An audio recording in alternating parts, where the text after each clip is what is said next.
you record it. Hi folks, I just did a really good one and now I have to re-record it. Anyways, this is Nancy Hall coming to you live from East Aurora, New York. Let's see if I can say it all over again.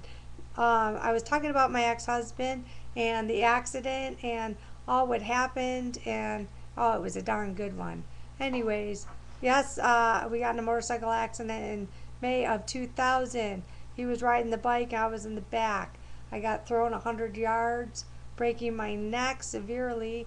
He stayed with the bike and tumbled and ripped his face off and ripped his nose off and broke his jaw, and we were out in the middle of nowhere in the backcountry roads, laid there for about 45 minutes, and somebody found the headlight of the bike. It was super foggy out. We're not quite sure what happened. Either a deer ran out in front of us. Somehow he lost control of the motorcycle. He was walking around aimlessly looking for me, and when the ambulance and everything got there, they kept trying to put him on the gurney. He absolutely refused to get on because he kept looking for me, just saying, "Where is she? Where is she?" Finally, they got the hint.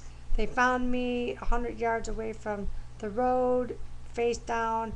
I was completely dressed in black, black chaps, black riding jacket, black turtle shell helmet. Praise God they found me, but I was dead. I was dead on the scene of the accident.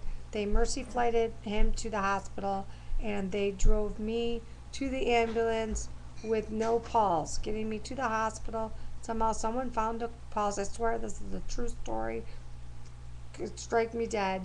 And I'm going to write a book about it. I just need a helper, a writer. Any writer out there, give me a call and collaborate with me. And they found a pulse. They gave me 3 blood transfusions, and then they mercy flighted me. The whole while I was a Jane Doe. They didn't know that it was that who I was, and they brought me to the hospital my husband was at, and they went to my house meanwhile, and they discovered that they knocked on my door, and my kids answered the door at like 2 o'clock in the morning, and my mom lived right down the road. My eldest sent them down there. Then my older boy and my mom identified me in the hospital, and this was like hours and hours and hours after the accident. Any hoot nanny, they discovered I had a broken neck, and I went through. It's a huge long story. It's quite an amazing story. I was on the ventilator. Wasn't gonna make it. I had 107 fever, but God is awesome and merciful, and He chose for me to live. And anyways, my ex-husband and my husband and I, we didn't make it, and he couldn't handle it. It's a long story, and I would love to tell you guys all of it. If you want to hear more about the amazing story of my life, it's pretty cool.